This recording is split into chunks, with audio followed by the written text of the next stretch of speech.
Hello అండి, welcome back to cine talks world. ఎలా ఉన్నారు అందరూ? ఈరోజు మీకోసం మంచి హెయిర్ షాంపూని ఇంట్లోనే ఎలా రెడీ చేసుకోవాలి అనేది చూపిస్తాను. దీనివల్ల మనకి మనీ సేవ్, హెల్దీ హెయిర్ మన సొంతం చేసుకోవచ్చు. అంతకంటే ముందుగా మీకు తెలుసు కదా, మన ఛానల్ని ఇంకా ఎవరైనా సబ్స్క్రైబ్ చేసుకోకపోతే సబ్స్క్రైబ్ చేసుకొని పక్కనే ఉన్న బెల్ అయితే ఆన్ చేసి పెట్టుకోండి. మనందరికీ కుంకుడుకాయలు తెలుసు కదా. పూర్వకాలంలో ఈ కుంకుడుకాయలతోనే తలంటు స్నానం చేసేది. అందుకే మన అమ్మమ్మలు నానమ్మల హెయిర్ అంత నల్లగా ఒత్తుగా అందంగా ఉండేది. మా అమ్మమ్మ ఉన్నప్పుడు ఎప్పుడు మాకు చెప్తూ ఉండేది, కుంకుడుకాయలు వాడండి బిడ్డ అని. అబ్బే మనం వింటామా? వినము. ఎందుకంటే మనకు పెద్ద తెలిసినట్టు ఫీల్ అయిపోతూ ఉంటాం కదా. ఆ సమస్య అనేది మన దాకా వచ్చేదాకా కూడా తెలియదు కదా. ఇదిగో చూడండి, నా హెయిర్ కూడా ఊడిపోతుంది.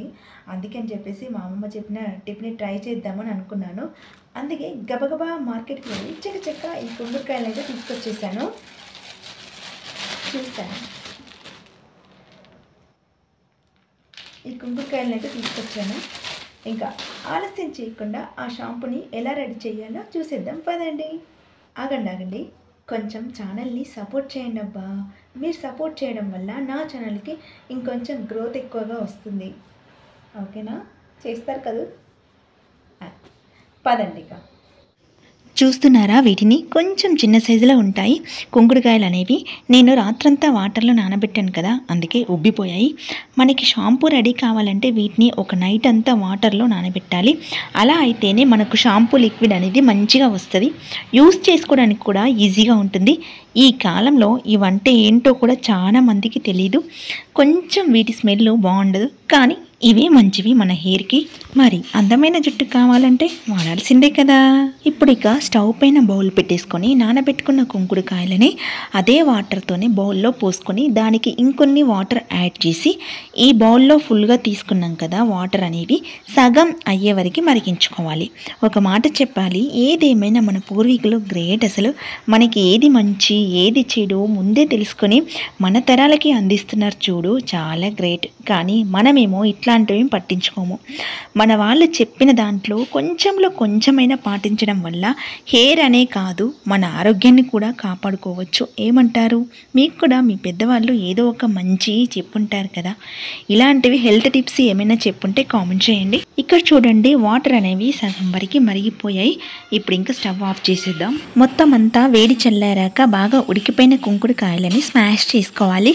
అన్నీ ఇలాగే చేసుకున్న తర్వాత నురగలాగా వచ్చేస్తుంది అన్నమాట. ఇందులోని గింజలు కూడా వేస్ట్గా పడేయొద్దు. మన పెరట్లో వేసుకుంటే ఏం చక్క మన ఇంట్లో కూడా ఈ కుంకుడుకాయ చెట్టు ఉండిపోతుంది కదా. బాగుంది కదా నా ఐడియా. నేను దాచిపెట్టేశాను ఈ గింజల్ని. ఇంకొకటి, ఈ షాంపూతోనే మన పట్టు చీరలని డ్రై క్లీనింగ్ కూడా చేసుకోవచ్చు. డ్రై క్లీనింగ్ ఎలా చేసుకోవాలి వీడియో చేశాను, డిస్క్రిప్షన్లో ఇచ్చాను లింకు, ఓపెన్ చేసి చూడండి. డ్రై క్లీనింగ్కు 500 తీసుకుంటారు బయట ఇస్తే. అవసరమా వాళ్ళకి అంత మనీ ఇవ్వడం? నేను చెప్పినట్టుగా చేయండి చాలు, డబ్బులు అయితే మీకు చాలా సేఫ్ అవుతాయి. ఇప్పుడైతే మన షాంపూ రెడీ అయిపోయింది చూడండి. నేను ఒక బౌల్లో స్టోరేజ్ చేసుకుంటున్నాను. ఇది 1 మంత్ ఇలాగే ఉంటుంది పాడవకుండా. మీకు పాడవుతుంది అని డౌట్ కనుక ఉంటే ఫ్రిడ్జ్లో స్టోరేజ్ చేసుకోవచ్చు. కానీ నేను ఫ్రిడ్జ్ యూజ్ చేయను, ఇలాగే స్టోరేజ్ చేసుకుంటాను. మీకు చెప్పడం మర్చిపోయాను, ఈ లిక్విడ్ కొంచెం వేసుకొని వాటర్ కొన్ని వేసుకొని తలంటి స్నానం చేయాలి, సరిపోద్ది. అమ్మయ్య, షాంపూ రెడీ చేసేటప్పుడు ఇటు నా పని అయింది, ఇటు మీకు కూడా ఇంత మంచి షాంపూ పరిచయం చేశాను కదా. నేను రెడీ చేసిన షాంపూ ఎలా ఉంది అనేది కామెంట్ చేయండి. అలాగే ఈ వీడియో మీకు నచ్చితే లైక్ చేసి షేర్ చేయండి. లాస్ట్లో ఒక మాట, కెమికల్ ఉన్న షాంపూ కంటే ఇలా న్యాచురల్గా ఇంట్లో చేసుకున్న షాంపూ అయితే బెటర్ కదా.